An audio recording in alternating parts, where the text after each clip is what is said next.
This week on The Big Picture, Roger Ailes lets the truth slip out about what Fox News has turned into, News Corp is playing a cynical game with the LGBT community, and has the media blown the Solyndra story out of proportion? Thanks for joining us. I'm Carlos Maza. Our top story this week is the ongoing media storm around Solyndra, the solar panel manufacturer that went bankrupt after receiving a federal loan guarantee. How big was that storm? Not only has coverage been sloppy, it's been abundant. To put it in perspective, we compared it to the coverage of the 2008 corruption scandal at the Minerals Management Service and the billions of dollars lost through military contracting waste and fraud. These graphs tell the whole story.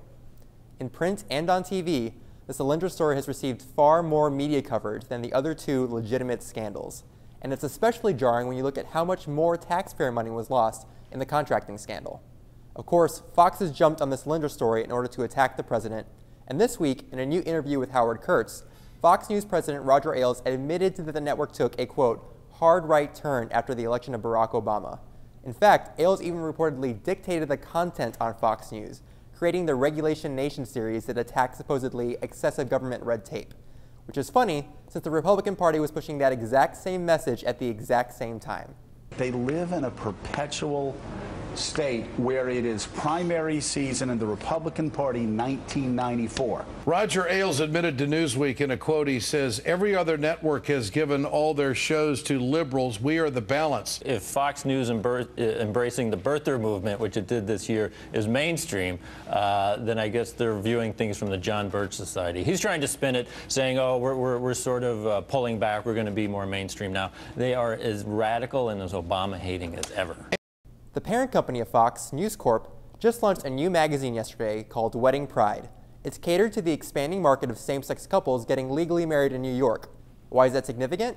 Because another News Corp property, Fox News, has been hosting hate group leaders to denounce same-sex marriage for years.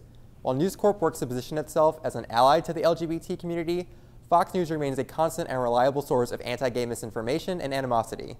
Just take a look at their history of reporting on LGBT issues and see if you think they're an ally.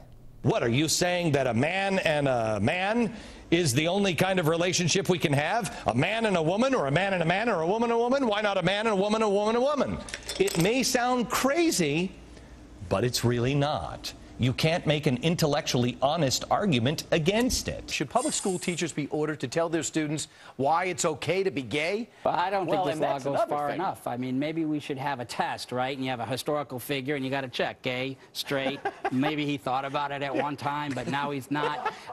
You know, you have to turn him over. The federal government does not have a right to define marriage at all, is what he's saying, yes. Correct? Okay, so that means that you can marry 18 people if the state you're living in says it's fine.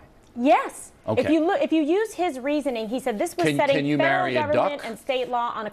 Look, I think there is a gay and secular fascism in this country that wants to impose its will on the rest of us, is prepared to use violence, to use harassment. I think it is prepared to use the government if it can get control of it. You can read all about News Corp's two-faced treatment of the LGBT community at equalitymatters.org. But we leave you this week with a master of race baiting doing what he does best. Thanks for watching, and we'll see you next week. Now, whatever he thinks are the injustices and the inequities of this country, Barack Obama getting in touch with his inner Reverend right. He even talks honky around white people. You know what I mean by that, certainly. You might have to explain it to Rachel, who is as white bread as anybody I know. But he talks honky.